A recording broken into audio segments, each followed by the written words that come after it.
Galois had discovered new techniques to be able to tell whether certain equations could have solutions or not. The symmetry of certain geometric objects seemed to be the key. His idea of using geometry to analyse equations will be picked up in the 1920s by another Parisian mathematician, André Weil. I was very much interested and, so far as school was concerned, quite successful in all possible branches. And he was. After studying in Germany as well as France, André settled down at this apartment in Paris, which he shared with his more famous sister, the writer Simone Weil. But when the Second World War broke out, he found himself in very different circumstances. He dodged the draft by fleeing to Finland, where he was almost executed for being a Russian spy. On his return to France, he was put in prison in Rouen to await trial for desertion. At the trial, the judge gave him a choice: 5 more years in prison or serve in a combat unit. He chose to join the French army, a lucky choice, because just before the Germans invaded a few months later, all the prisoners were killed. Weil only spent a few months in prison, but this time was crucial for his mathematics, because here he built on the ideas of Galois and first developed algebraic geometry, a whole new language for understanding solutions to equations. Galois had shown how new mathematical structures could be used to reveal the secrets behind equations. Weil's work led him to theorems that connected number theory, algebra, geometry and topology, and are one of the greatest achievements of modern mathematics. And without André Weil, we would never have heard of the strangest man in the history of maths, Nicolas Bourbaki.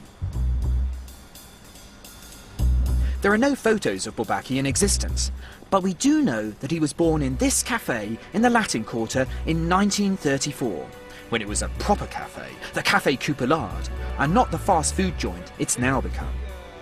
Just down the road, I met up with Bourbaki expert David Orban.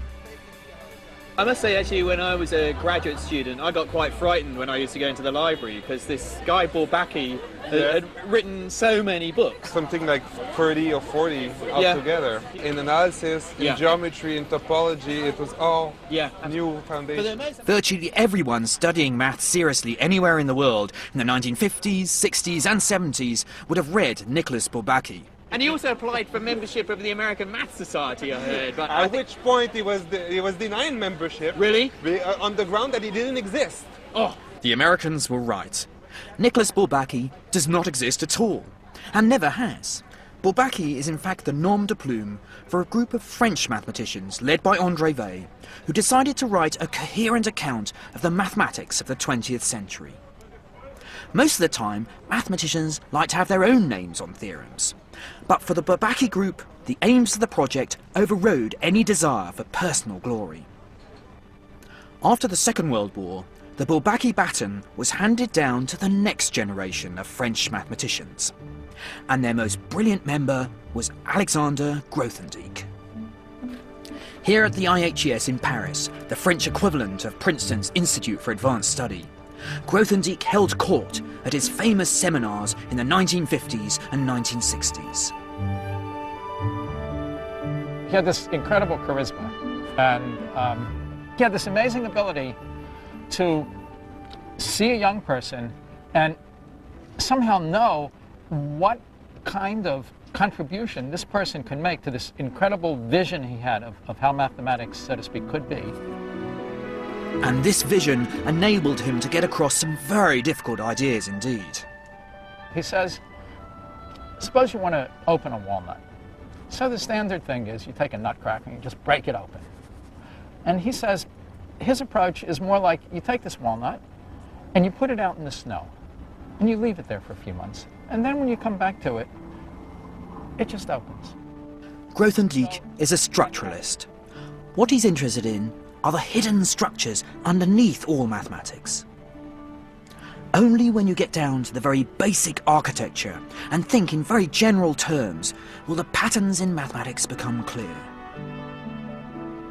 Grothendieck produced a new powerful language to see structures in a new way. It was like living in a world of black and white and suddenly having the language to see the world in colour. and it's a language that mathematicians have been using ever since to solve problems in number theory, geometry, even fundamental physics. But in the late 1960s, Grothendieck decided to turn his back on mathematics after he discovered politics. He believed that the threat of nuclear war and the questions of nuclear disarmament were more important than mathematics. And that people who continued to do mathematics rather than confront this threat of nuclear war were doing harm in the world.